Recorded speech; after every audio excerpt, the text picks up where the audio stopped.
استحاضہ کے مسائل. استحاضہ کیا ہے؟ بلیڈنگ ادر دین پیریڈز. بعض اوقات پورا مہینہ مسلسل خون آتا ہے، بعض اوقات 2-4 دن رک کے پھر سپاٹنگ ہوتی ہے، پھر 2-4 دن رک کے پھر شروع ہو جاتا ہے. تو یہ ایک بیماری کی حالت ہے. اس میں حکم حیض اور نفاس سے مختلف ہے. جس خاتون کو استحاضہ سے پہلے ایام حیض معلوم ہو، یعنی ہر ماہ کس تاریخ کو شروع ہوتے ہیں اور کتنے دن رہتے ہیں، اسے گزشتہ عادت کے مطابق حیض کے ایام شمار کر کے باقی ایام کو استحاضہ کے ایام شمار کرنا چاہیے اور اس مدت میں استحاضہ کے حکم پر عمل کرنا چاہیے. ایام حیض گزارنے کے بعد مستحاضہ کو غسل کر کے معمول کے مطابق نماز روزہ ادا کرنا چاہیے. حضرت عائشہ رضی اللہ عنہا کہتی ہیں کہ حضرت فاطمہ بنت ابی حبیش رضی اللہ عنہا نے رسول اللہ صلی اللہ علیہ وسلم کی خدمت میں عرض کیا، اے اللہ کے رسول صلی اللہ علیہ وسلم، میں مہینہ بھر پاک نہیں ہوتی، کیا نماز چھوڑ دوں؟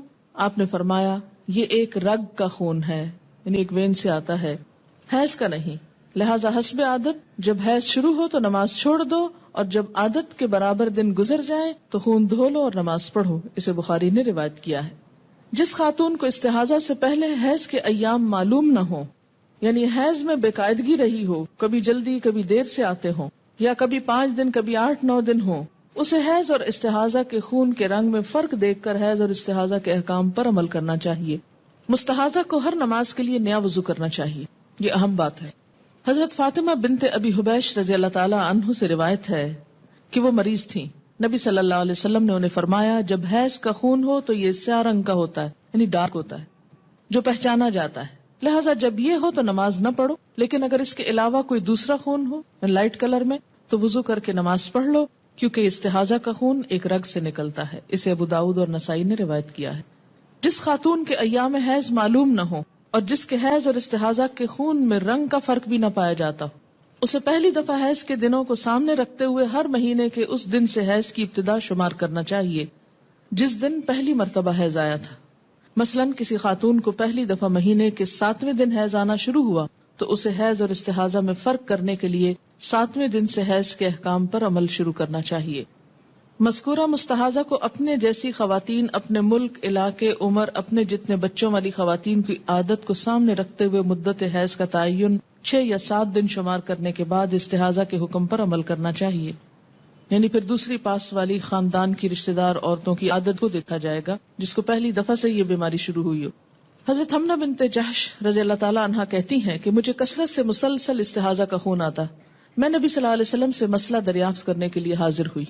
اب آپ کہیں گے کہ لو، اس عورت کو شرم نہیں آئی کہ آپ سے ایسی باتیں کر رہی ہے جا کر؟ آپ دیکھیے کہ جس طرح ایک ڈاکٹر کے پاس جا کر، ایک طبیب کے پاس جا کر انسان اپنی بیماری کا ذکر کرتا ہے اور اس سے دوا یا علاج میں مشورہ لیتا ہے، تو اسی طرح ایک روحانی معالج کے پاس جا کر اپنے دین کے مسائل کے بارے میں فتویٰ لینے میں حرج نہیں. اور خاص طور پر اللہ کے رسول صلی اللہ علیہ وسلم سے جب تک اس بات کی وضاحت نہ ہوتی تو کوئی خاتون بھی اس قابل نہ تھی کہ ان باتوں کے جواب دیں.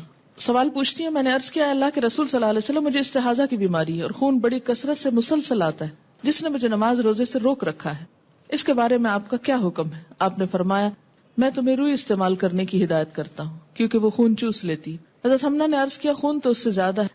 آپ نے ارشاد فرمایا کہ روئی کے اوپر یعنی کپڑا کس لیا کرو. میں نے عرض کیا اس سے بھی زیادہ ہے. آپ نے فرمایا پھر کپڑا ہی استعمال کرو. میں نے عرض کیا وہ اس سے بھی زیادہ ہے، بہت زیادہ جاری ہوتا ہے. تب آپ صلی اللہ علیہ وسلم نے فرمایا میں تمہیں 2 باتوں کا حکم دیتا ہوں، ان دونوں میں سے جس پر چاہو عمل کر لو، وہ تمہارے لیے کافی ہوگا، اور اگر دونوں پر عمل کرو تو تمہاری مرضی. استحاضہ شیطان کی ٹھوکر میں سے ایک ٹھوکر ہے، جبکہ حیض تو تمہیں 6 یا 7 دن ہی آتا ہے. ان دونوں کا علم اللہ ہی کے پاس ہے، لہٰذا ان 6-7 دنوں کے بعد غسل کرو، اور جب محسوس کرو کہ اس غسل کی وجہ سے پاک صاف ہو گئی ہو تو 23 یا 24 روز نماز روزہ کرو، یہ تمہارے لیے کافی ہوگا. اور پھر ہر ماہ اسی طرح کر لیا کرو جیسا کہ حیض والی عورتیں حیض کے وقت کرتی ہیں اور پاک عورتیں پاکیزگی کے وقت کرتی ہیں. اسے ترمذی نے روایت کیا ہے. استحاضہ وہ خون ہوتا ہے جو ایام حیض کے بعد خاکی یا زرد رنگ کا جاری ہوتا ہے. یہ ایک مرض ہے. جب عورت اپنے حیض کی عادت کے دن پورے کر لے پھر اسے غسل کر کے نماز شروع کر دینا چاہیے، کیونکہ خون استحاضہ کا حکم خون حیض کے حکم سے مختلف ہے. مستحاضہ پاک عورت کی طرح ہے، ایام حیض کے بعد غسل کر کے نماز شروع کرے. ہاں یہ بہت ضروری ہے کہ ہر نماز کے لیے نیا وضو کرے. ترمذی کی روایت کے آخر میں آتا ہے، اور اگر تجھ سے ہو سکے کہ تاخیر کرے تو ظہر کی اور جلدی کرے عصر میں، پھر نہائے جب پاک ہو تو حیض سے، اور نماز پڑھے ظہر اور عصر کی، پھر دیر کرے مغرب میں اور جلدی کرے عشاء میں، اور نہا کر اکٹھا پڑھ لے دونوں نمازیں، اور ایک غسل کرے تو صبح کو، اور ایسا ہی کرتی رہے اور روزے رکھتی رہے۔ پھر فرمایا رسول اللہ صلی اللہ علیہ وسلم نے کہ دونوں باتوں میں سے یہ مجھے زیادہ پسند ہے، یعنی ایک تو یہ کہ حیض کا خون ختم ہونے کے بعد ایک دفعہ نہا لیا جائے اور پھر ہر نماز کے لیے تازہ وضو کیا جائے، اور دوسرا یہ کہ ہر دو نمازوں سے پہلے نہا لیا جائے، وضو کر لیا جائے اور نمازیں اکٹھی کر لی جائیں، اور فجر کی نماز کے لیے بھی اسی طرح الگ سے نہا لیا جائے اور نماز ادا کر لی جائے۔ اور اس طریقے کو آپ صلی اللہ علیہ وسلم نے یعنی ہر دو نمازوں سے پہلے نہانے والے طریقے کو زیادہ پسند فرمایا۔ مستحاضہ غسل کرنے کے بعد تمام عبادات معمول کے مطابق ادا کر سکتی۔ عن عائشہ رضی اللہ عنہا ان النبی صلی اللہ علیہ وسلم اعتکف معه بعض نسائه وهي مستحاضة رواہ البخاری۔ حضرت عائشہ رضی اللہ تعالی عنہا فرماتی ہیں کہ نبی اکرم صلی اللہ علیہ وسلم کے ساتھ آپ کی ایک زوجہ حالت استحاضہ کے باوجود اعتکاف کیا کرتی تھی، اسے بخاری نے روایت کیا ہے۔ غسل کرنے کے بعد مستحاضہ سے صحبت کرنا جائز ہے۔ ان اکرمۃ رضی اللہ عنہ قال كانت ام حبیبہ تستحاض وكان زوجها يغشاها رواہ ابو داؤد۔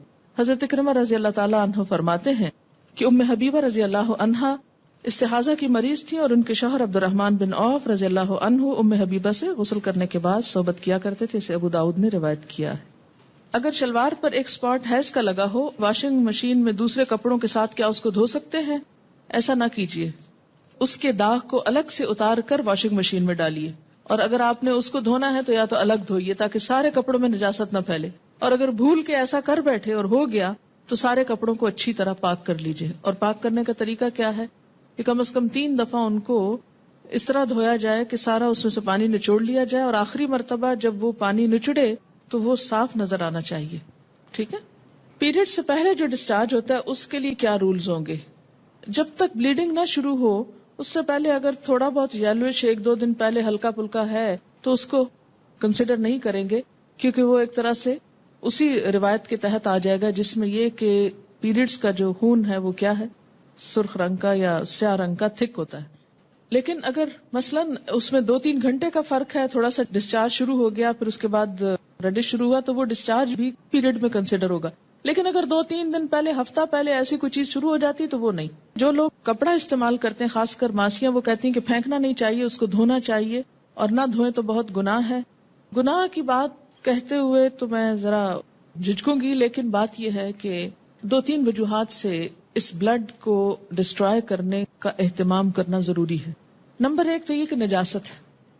اپنی نجاست کو کسی بھی انسان کے لیے، خواہ وہ سرونٹ سے کیوں نہ ہو، اس کے لیے کھلا چھوڑ دینا، کیا یہ انسانیت ہے؟ بتائیے مجھ کو۔ بعض لوگ ٹوائلٹس میں جاتے ہیں، پبلک ٹوائلٹس میں فلش نہیں کرتے، ایک بہت کامن مصیبت ہے ہمارے معاشرے میں۔ کوئی بھی ایمان والا بندہ، کیونکہ طہارت نصف ایمان ہے، اپنی نجاست خواہ وہ کسی قسم کی ہو دوسروں کے لیے کھلی چھوڑ دے گا، کیونکہ اس میں صرف کسی دوسرے کی نجاست کو نگاہوں سے دیکھنے سے بھی اذیت اور تکلیف ہوتی، ایسا نہیں کرنا چاہیے۔ اس لیے اس بلڈ کو دھو کر بہا دینا چاہیے، ٹیپ کے نیچے رکھیں، تھوڑی دیر کے بعد بہہ جائے گا۔ اسی طرح اگر کوئی ایسا موقع نہ ہو تو کسی نہ کسی لفافے وغیرہ میں پیڈز ڈال کر پھینکنے چاہیے۔ ایک اور وجہ یہ ہے کہ یہ بات ریپیٹڈلی سننے میں آئی ہے کہ جو لوگ جادو کے لیے چیزیں استعمال کرتے ہیں کسی کی، ان میں ان کے بال، ناخن، کیونکہ جسم کا حصہ ہوتا ہے نا، یعنی کسی کے اوپر جادو اثر کرنے کے لیے ضروری ہوتا ہے کہ اس کے جسم کا کوئی حصہ ملے۔ تو جہاں بالوں کو کہتے ہیں احتیاط سے پھینکیں، جہاں ناخنوں کو احتیاط سے پھینکیں، وہاں پر خواتین کا جو حیض کا خون ہے اس کو بھی ڈسٹرائے کرنے میں احتیاط برتیں، کیونکہ غلط قسم کے جو جادو ہوتے ہیں اس میں نجس خون استعمال ہوتا ہے، یعنی نجس خون استعمال کیا جاتا ہے لکھنے میں یا کسی بھی طرح اس عمل کے اندر۔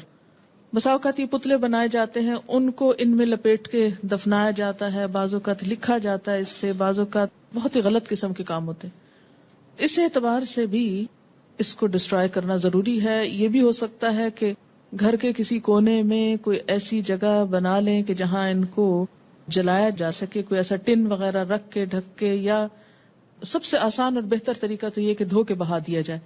لیکن اگر وہ مشکل ہو، ممکن نہ ہو، تو کوئی بھی طریقہ جس سے یہ نجاست کسی کی نگاہوں کے سامنے نہ آئے اور کسی غلط مقصد کے لیے استعمال نہ ہو سکے، یہ نہایت ضروری ہے۔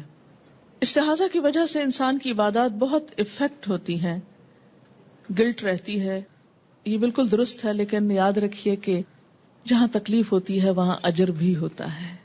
تو جب کبھی بھی ایسی کوئی حالت بے چینی کا سبب ہو، تکلیف کا باعث ہو، صبر کرتے ہوئے اللہ سے بہترین اجر کی امید بھی رکھیں اور وسوسے کا شکار ہوئے بغیر اپنی عبادت جاری رکھیں۔